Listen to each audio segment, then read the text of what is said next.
Hello, and welcome to Virtual Investor Conferences. On behalf of the Life Sciences Investor Forum and our co-host, Zach Small Cap Research, we're very pleased you joined us for our quarterly conference. Our next live presentation is from Cocrystal Pharma. Cocrystal is a clinical stage biotech company developing novel antiviral therapeutics. Please note, you may submit questions for the presenter in the box to the left of the slides. And you also may view a company's availability for one-on-one meetings by clicking Book Meeting in the top toolbar. At this point, I'm very pleased to welcome Dr. Sam Lee.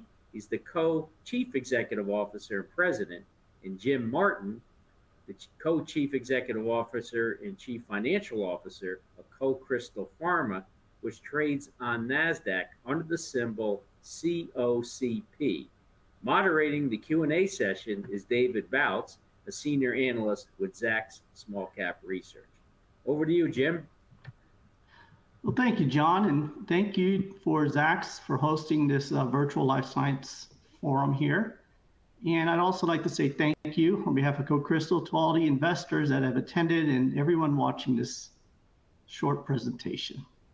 So what we'll do is we'll jump right into some slides. The first one is forward-looking statements, just to remind people to take a look at our SEC filings in our website to get the latest and current information on the company.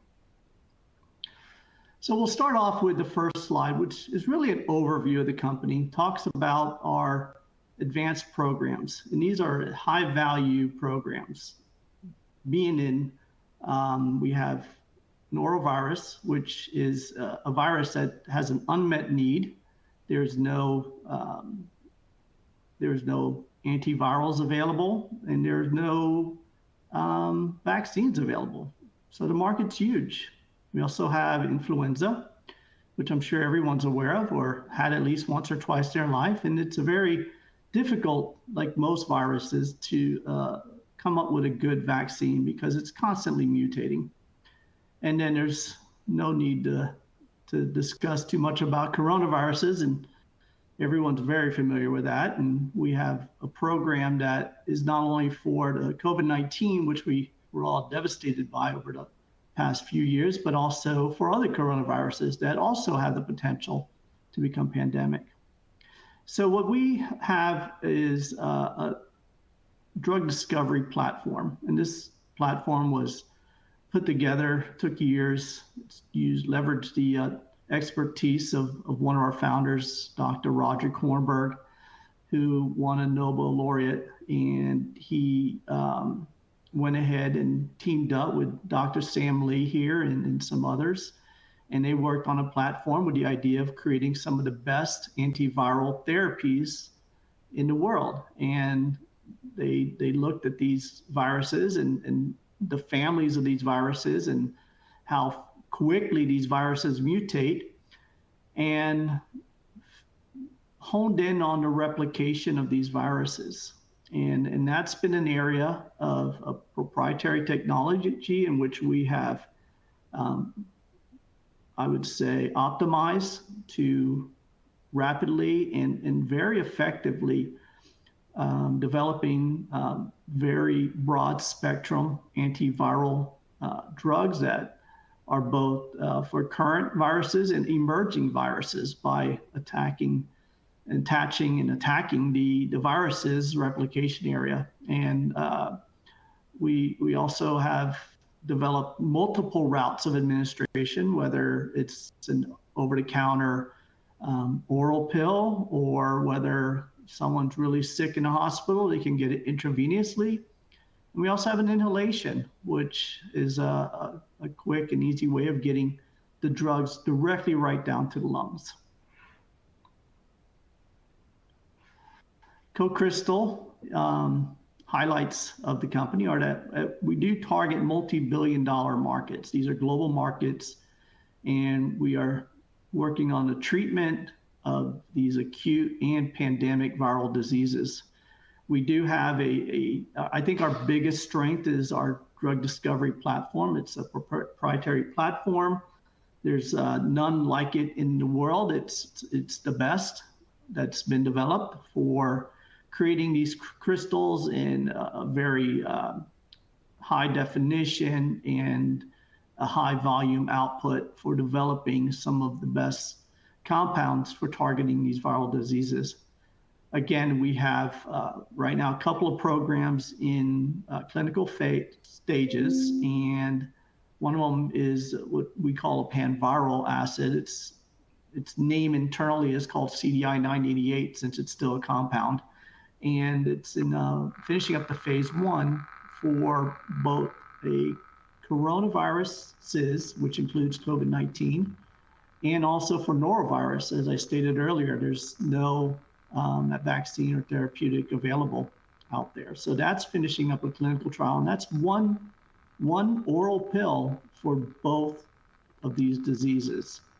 It's very interesting and very powerful antiviral drug that we have a lot of hope for. In addition, we have an influenza compound, which we call CC42344. Name might not mean much to you, but this is in a phase 2, and there are some antivirals out there for influenza. And what we've seen and experienced is that there is a lot of mutations that have found a way around these antivirals that are available. And because of that, we have developed this to be able to deal with any mutations by attaching. I always say attaching this because it's the same thing to me. We hit the area of the virus and we attach to it to stop the replication. And the way we do this is we look at all strains of the virus and we look for this one highly conserved area in the replication that does not mutate. And that tells us if it doesn't mutate, then it's necessary. No matter what they do, they can change a lot of things the virus can do, but it must have this area intact. And that's the area that we attach to or attack. And by doing that, we're able to stop that replication. And easy to understand that you stop the replication, you stop the virus. It stops replicating. Viruses, one of their biggest strengths is their ability not only to mutate, but also it's their ability to quickly and rapidly replicate and overwhelm the body. So anyways, that's where we go after. We have a great team, which is important. We have a team that knows what they're doing with seasoned leadership in the biotech industry. You can go to our website and look at our board of directors. You can also look at our scientific advisory board, and you'll see that we're prepared to be able to leverage the success of some of these compounds. These guys know what they're doing. We also have a very cost-efficient operations. We are lean and mean. We have under 15 employees. We subcontract out. We have a very core knowledge within the company. And that is leveraged to really be able to keep the cost, which most companies can get out of control. We are able to really keep a tight watch on those and make sure that every dollar spent of our investors' money is wisely spent. We also have a very clean capital structure. We only have common stock outstanding, which means we don't have any warrants outstanding. We don't have any preferred shares outstanding, and we certainly don't have any debt on our books. So it's a very clean company. So this is a high-level view of what our programs are. As you can see, we're really focusing on norovirus, coronavirus, and influenza. But we also have early-stage programs for additional influenza, DAB, and we also have it for respiratory diseases in general. And I like to call it our bench. So we will look to develop these leaders, and then we have additional compounds that look very promising coming along here. So as I said, we really target the replication area. And the way we do this is by direct acting antivirals that go right to the virus and attach to the virus to stop that replication. And the way we do this is by using our X-ray or crystallization technology to actually develop a crystal of the virus. And with that, we run high X-ray beams to it and are able to get a near atomic view of the virus. And that's essential to be able to know what the virus looks like, how it functions, where do you want to attach to. And we directly attach to this virus to disrupt it. And as I said, we disrupt the replication. When you stop the replication, you stop the virus from growing, and the body can then finish off whatever's left. And we've already proven this to be a very effective method. So we're very, very optimistic that our trials that are going on are going to show fantastic results. There is, I mean, I've touched on it, there's a huge need for antiviral therapies. There are a number of viruses out there. Most people know of coronaviruses, influenza viruses that become pandemic, but there are other viruses. And it's just a matter of the mutations that these viruses go through. Viruses are constantly mutating. It's nature's way of survival. Bad mutations die off. Good mutations, and I say good, I mean good for the virus, they tend to make the virus spread faster and grow. Sometimes even cause death. And the good news with that is a lot of times viruses that cause death eventually go away because it's not in the virus's interest to cause death. Because then it loses its host. So, but it does happen. And the main point is there's a lot of mutations in these viruses constantly. You'll hear about. That's why even with coronavirus, you heard of all the mutations and different strains that kept hitting us during the COVID-19 pandemic. It wasn't COVID-19, it was a number of the Delta variant, the this variant. I mean, so that's still going on, and it's going to go on for a long time. And that's what we develop our compounds, is to be very broad spectrum, to take on the whole family. And again, target that area within the virus that doesn't mutate, because we've already tested all the family and we make sure that we find that area that's essential. And so with that, I'll turn it over to the rest of the team. And I believe we have a few questions that we'll go through in this with a fireside chat with David Bouts here. All right, thanks, Jim. That was a great overview. So I just want to remind everyone who's watching live, you can maximize the video window right now for the Q&A if you want. So I think I want to start with the norovirus indication, if we can. Basically, why is norovirus such an attractive indication for Cocrystal to go after?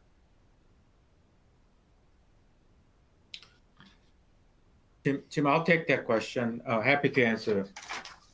So I think, as you know, Jim presented during the slide presentation, norovirus, there is no vaccine, no treatment for noro infection. If you look at the number of cases annually, at least 700 million norovirus infection worldwide. In the United States alone is close to 20 million cases. So we're dealing with a pretty serious viral disease. And unfortunately, this virus also could cause a pandemic viral infection. So I think that's first off, the pretty serious unmet need. And I think the way we developed the compounds using our platform technology, we looked at the highly conserved region of the drug target, in this case, protease. So looked at the multiple viral protease. And I think that allow us to look at the not only norovirus, and this compound has activity against a very potent activity against the coronaviruses, as well as enterovirus and human rhinoviruses. So I think that, put it together, norovirus, the indication is also this compound has the GI targeting activity. So in other words, when you develop the oral drug could observe through the stomach and intestine. Norovirus infection occurs in the small intestine as well as the large intestine. So we actually have targeted delivery aim at the infected site. So that I think this brings a pretty significant, benefit. Okay, thanks, Sam. If I could add to that, David, I also want to remind the audience that there is absolutely no vaccine or therapeutic out there. It's a $60 billion market with norovirus. And also our compound is showing prophylactic tendencies where you can actually give them the drug and have them protected for a few days, which is very significant to the cruise ship industry. Thanks, Jim. So specifically about CDI 988, can you talk about where it's standing in development right now and what would the next steps be? Sure. We are currently conducting phase 1 study. This is a healthy volunteer study. We're looking for safety profile and tolerability. We almost complete the phase 1 study, single ascending dose as well as multiple ascending doses. So based on the current SAD as well as the MAD cohorts that we see favorable safety profile, no discontinuation, no serious AEs. I think we're going to wrap up the last cohort, which is the highest dose, 1,200 milligram dose. And once we finish that dose, then we're going to move to the next study, which is a human challenge study. Okay. Moving on to the influenza indication, if we can you give us an update on where that program stands right now? Yes. Influenza oral PB2 inhibitor, CC42344, the compound. So we're currently conducting phase 2A study. This is a human challenge study.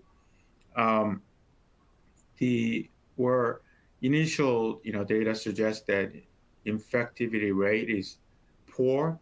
So what that means is that you have the healthy volunteer studies. You recruit just the uninfected healthy volunteer for studies, but phase 2A healthy volunteer studies, you recruit healthy volunteers, then you infect healthy volunteers with the viruses. 42344 case, we infected with the H3N2 virus. The infection rate is really important to obtain the clinically meaningful data, but unfortunately the infectivity rate was poor, so we continue to conduct the trial. Okay. So as far as the target markets for the influenza program, I guess what are the major markets you're looking at? And then would that drug possibly, is the company going to be pursuing that as part of the strategic national stockpile? Yes, I'll make a quick comment and Jim could add a comment as well. So influenza field, one of the challenging issues that first the antiviral compound Tamiflu and second molecules Xofluza, both compounds have drug resistance issues. And so it's currently, the compounds is a monotherapy using Tamiflu is the standard care for influenza. But Xofluza, which is another oral drug, and induce the drug resistance mutation pretty rapidly, and based on published phase 2A study that in fact that patients develop the with the one drug treatment, patients develop mutation. That mutation is not observed in naturally occurring influenza strains. That's a concern. Clearly, drug-induced drug resistance. And more importantly, once the virus produced the drug resistance mutation, they continue to infect the host cells. As a result of that, circulating influenza virus could be a majority of them is drug resistance. That's the really public health issue. So our goal is that we're trying to develop the novel compounds, for example, oral PB2 inhibitors. This compound not only potent against the seasonal and pandemic influenza strains, and more importantly, has a high barrier to drug resistance. So based on our non-clinical studies, we were not able to isolate drug resistance strain. That's a really important milestone for this compound. And as Jim mentioned, that we have another program, influenza program, and it's also targeting replication enzymes. Our ultimate goal would be developing monotherapies and then combine two monotherapies as a combination therapy. And the infectious disease area, that this would be ideal drug for treating the viral infection, particularly drug resistance issues. Jim, you want to make any comments? Yeah, I mean, David, the size of the market remains very large. It's a multi-billion-dollar market because there's a couple of reasons. One, vaccines are very important, but vaccines have to be produced ahead of time, which means you have to predict which strain of the virus to start developing these vaccines for. So it's very common people that get their annual flu shot still get the flu because of that, because of the various strains. And that's like one of the biggest problems with viruses in general is their mutation. So it's very difficult to come up with a good vaccine, but they are important to be out there. But you really have to have the 1-2 punch if you really want to get a disease mitigated. And that's why you must have a therapeutic, especially for those that get sick, either with or without the vaccine. And the way our drugs are developed, as I had said, we get the atomic roadmap of this virus, and we overlay every strain of the virus that we can find to find that one area that's necessary for the replication. So we're creating very broad spectrum drugs. And as Sam had said, the competitors already have issues with what's out there with both drug resistance and with the mutations causing those issues, where we believe that our compound, it would be much stronger. And that's why we believe we have a very strong need because of the size of the market, because of the inability to suppress this virus with vaccines alone, especially since, as I said, you have to predict what is going to be the prevalent strain ahead of time. And therapeutics are different in that we go right after a direct-acting antiviral goes right to the virus and stops its replication, bringing down the viral load, and then the body finishes it off. So we believe we have a superior drug that we'll be bringing to market. And with the size of the market, I mean, you really only need a very small percentage to be hugely successful, although we will go for a very large percentage of that market. But just to put that in perspective. Yeah. Okay. We've had a bunch of questions. Yeah, sorry. I was going to say we've had a bunch of questions from the audience. I want to make sure we can get to some of those. Okay. We had a couple on timelines for the phase 2A trial in influenza. If you could comment about that. Sam, you want to take those? Sure. So we are looking into the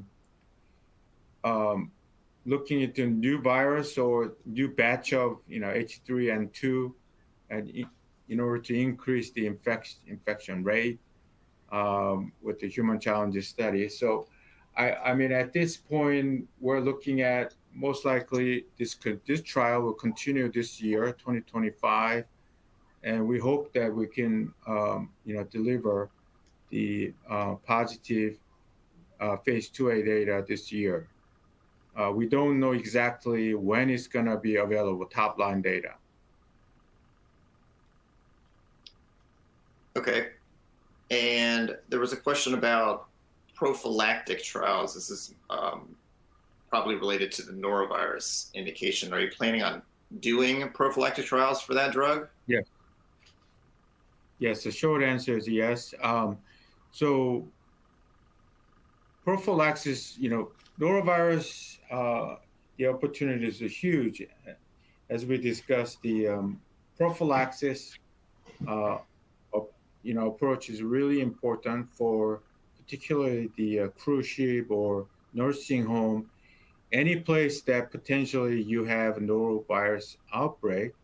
You want to manage the infection. So pre-prophylaxis as well as post-exposure prophylaxis is really important. So what we're trying to do is that we're trying to develop prophylaxis trial design and combine with the treatment design. So it would be before actually noro infection, we will treat the subjects with our drug, and then we'll follow up.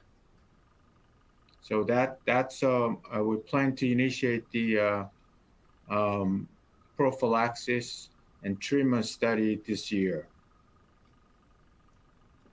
Okay, sounds good. Do you anticipate partnering either of your drugs? We do have discussions going on with partnering to carry these drugs forward, both in the private and public sector. And we also have support of our board. Okay. Can you comment on the company's cash position right now and what the cash runway is? Sure. So our cash is projected to take us through 2025 this year. And we have looked at both mainly focusing on non-dilutive funding, but we also have the markets available to us if needed. But before we do that, we really want to make sure we have a good pathway forward. So we're waiting to really get some of the data back, ideally to be able to, to move forward, would bring an actual more cash into the company. At this point, we have enough cash that we don't have to worry about that right now. But it is planned for during the year we would bring in more cash. Okay. And I guess now that we're getting towards the end, maybe to just kind of wrap up, can you provide a summary of why you think Cocrystal is a good investment opportunity right now? I'll take that, Sam. I think that it's a good opportunity because we have a proven track record of success. So far, our clinical trials have been successful.